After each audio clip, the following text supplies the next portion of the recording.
নমস্কার, সুচিত্রাস কিচেনে আপনাদের সবাইকে স্বাগত। আজকে নিয়ে এসেছি দুটো পুরনো রেসিপি, যেটা খাওয়ার জন্য কোনো পুজো বা পার্বণ কিছুই লাগে না।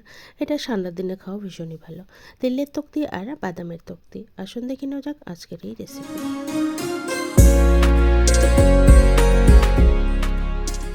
বাদামের তক্তি বানানোর জন্য সবার প্রথমে 1 কাপ মেপে বাদাম নিয়েছি।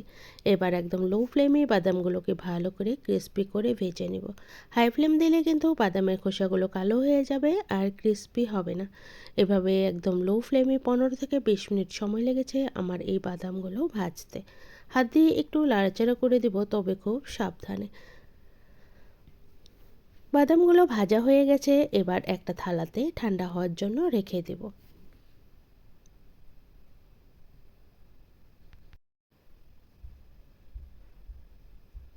এবার ওই একই প্যানে যতটা পরিমাণ আমি বাদাম নিয়েছিলাম ঠিক ততটাই গুড় নিয়েছি। সমান সমান এখানে গুড়ের সাথে সাথেই দিয়ে দিব 1/4 কাপ জল। খুব বেশি জল দিব না, বেশি জল দিলে কিন্তু বেশি জাল করতে হবে আর গুড়টাও কালো হয়ে যাবে।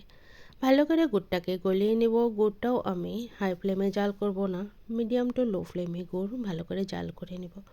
এদিকে বাদামগুলোর খোসা ছাড়িয়ে নিব। খোসা ছাড়ালেও হয়, আবার না ছাড়ালেও হয়, তবে আমি হালকা খোসা ছাড়িয়ে দেব। দু হাতের সাহায্যে ভালো করে ঘষে ঘষে ওপরের খোসাগুলো ঝেড়ে পুছে পরিষ্কার করে নেব। ভালো করে পরিষ্কার করে নিলাম, তবে কয়েকটা বাদাম আমার খোসা রয়েই গেছে, এভাবে আমি দিয়ে দেব। এদিকে গুড়টাকেও চেক করে নিব। গুড় ভালো করে পাক হয়েছে কি না সেটা চেক করার জন্য আমি একটা বাটিতে একটু জল নিয়ে নিলাম। গুড়টাকে হাত দিয়ে ধরে দেখে নিব। গুড়টা যদি এখানে নরম থেকে যায়, গুড় কিন্তু হবে না, তক্তিগুলো দাঁতে চিপকে যাবে। এবার আবারও দিয়ে আর 1-1.5 মিনিট একটু ভালো করে জাল করে নিব।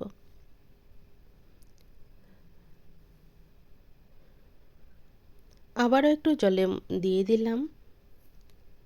এবার গুড়টাকে ভালো করে চেক করে নিব। এরকম ক্রিস্টালের মতো হয়ে গেলে গুড় ভালো করে জাল হয়ে গেছে। এবার এই জাল করা গুড়েই আমি বাদামগুলো দিয়ে দিব। বাদামগুলো দিয়ে ভালো করে গুড়ের সাথে মিশিয়ে নেব।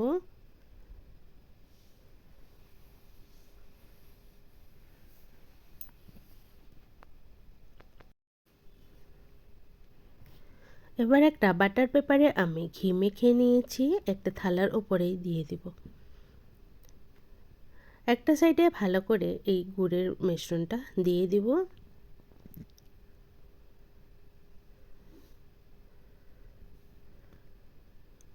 গরম গরমে একটু ছড়িয়ে দেব যতটা সম্ভব। ছেনে দিয়ে ভালো করে দিয়ে একটা সাইডের বাটার পেপারের যে বাকি সাইডটা রয়েছে সেটা দিয়ে ভালো করে ঢেকে দেব।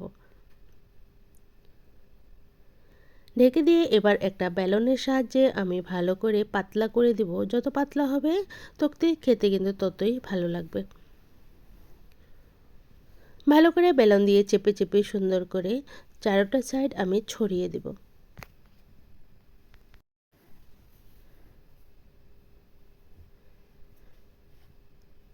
এবার বাটার পেপার উঠে দেখব। একটু গরম গরম থাকতে আমি চাকু দিয়ে একটু কাট লাগিয়ে দেবো। না কাটলেও হয়, তবে কাটলে কিন্তু দেখতে একটু ভালো লাগে। ঠান্ডা হয়ে গেলে কিন্তু কাটলে এটা কাটা হবে না, প্যাকাতারা হয়ে যাবে। কাটলেও হয়, আবার না কাটলেও হয়, তবে আমি একটু গরম গরম থাকতে একটু চাকু দিয়ে কেটে দিলাম। এরকম করেই আমি বাদামের তক্তিগুলো বানিয়ে নিলাম। বাদামের সাথে কিন্তু অন্য ড্রাই ফ্রুটসও দেওয়া যায়, দিলে খেতে ভালো লাগে। ঠান্ডার দিনে যেহেতু গুড় খাওয়া আমাদের ভীষণই ভালো, গুড়ে থাকে আয়রন, আর বাদামও আমাদের শরীরের জন্য ভালো, প্রোটিনে ভরপুর। এরকম করে রাখলে অনেক দিন পর্যন্ত স্টোর করে খাওয়া যায়, এত তাড়াতাড়ি নষ্ট হয়ে যায় না। আর বাজারে যেগুলো তক্তি থাকে সেগুলো কিন্তু ধুলোবালিতেই মেশানো থাকে। এরকম করেই আমি তিলের তক্তিও বানিয়ে নিব। তার জন্য 1 কাপ তেল নিয়ে নিলাম। তেলটাকে ভালো করে একদম লো ফ্লেমে ভেজে নিব, যতক্ষণ না পর্যন্ত লাল লাল হয়ে যায়। তেলের কালার চেঞ্জ হয়ে গেলে আমি তেলটাকেও নামিয়ে নেব। তিল ভালো করে ভাজা হয়ে গেছে, এবার তিলটাকেও একটা থালাতে নামিয়ে ঠান্ডা করে নিব। তিলটাকে নামিয়ে ঠান্ডা করে নিব। ওই একই প্যানেই দিয়ে দিব গুড়। যতটা পরিমাণ তিল ঠিক ততটাই গুড় নিয়ে নেব। এখানে সমান সমান দিলে তিলের তক্তি বা লাড়ু খেতে কিন্তু ভালো লাগে। তিলের তক্তি যেহেতু অনেকটাই পাতলা হয়, এখানে 1/4 কাপ দিয়ে দেব জল। ভালো করে গুড় গলে গেলে ভালো করে চাল করে নেব। আবারও গুড়টা চেক করে নিব। এরকমভাবেই গুড় চেক করলে হয়, বা চিনিটা যদি ওপরে দেওয়া হয় সুতোর মতো যখন বেরোবে তখনই গুড়টা পারফেক্ট হয়ে যায়। পাক কিন্তু আসেনি, আমি আবারও জাল করে নেব। এরকম সময়ে টেস্টটা একটু বাড়ানোর জন্য 1 চামচ দিয়ে দিলাম ঘি, আর 4-5টা এলাচের দানা আমি একটু থেতো করে দিয়ে দিলাম। এতে তেলের টেস্টটা কিন্তু একটু বেড়ে যাবে।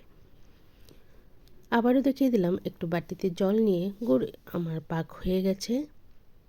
একদম ক্রিস্টালের মতো বা মার্বেলের মতো যখন হয়ে যাবে তখন গুড় কিন্তু পারফেক্ট হয়ে যায়।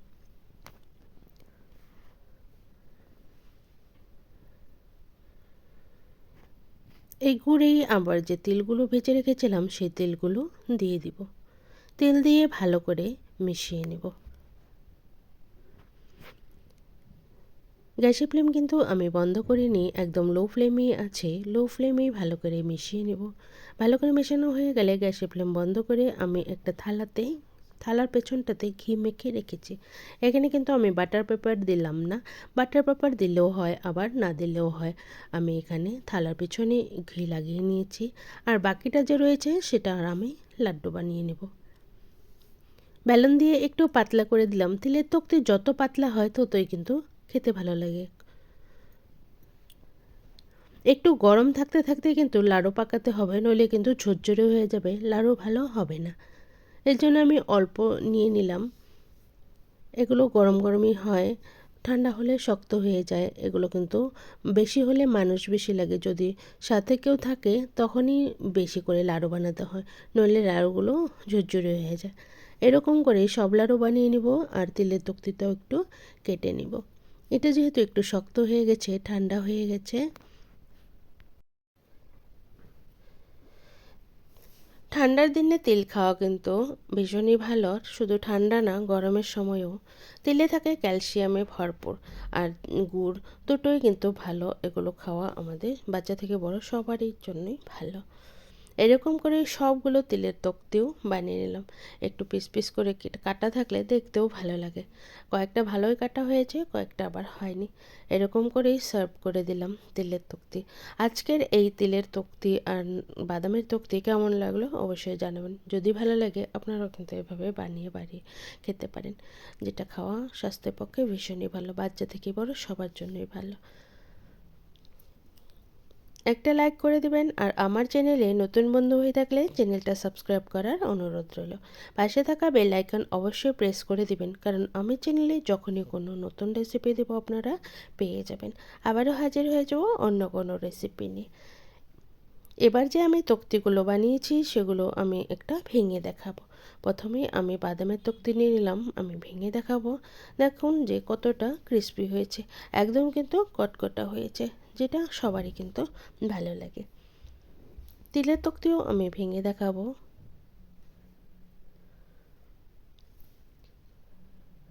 একদম ক্রিস্পি হয়েছে, হালকা খিদের জন্য ভীষণই ভালো। বিকালে কিন্তু অনেক সময় বাচ্চারা কিছু না কিছু চায়, খাওয়ার পরে একটু খেলে ভীষণ ভালো লাগে।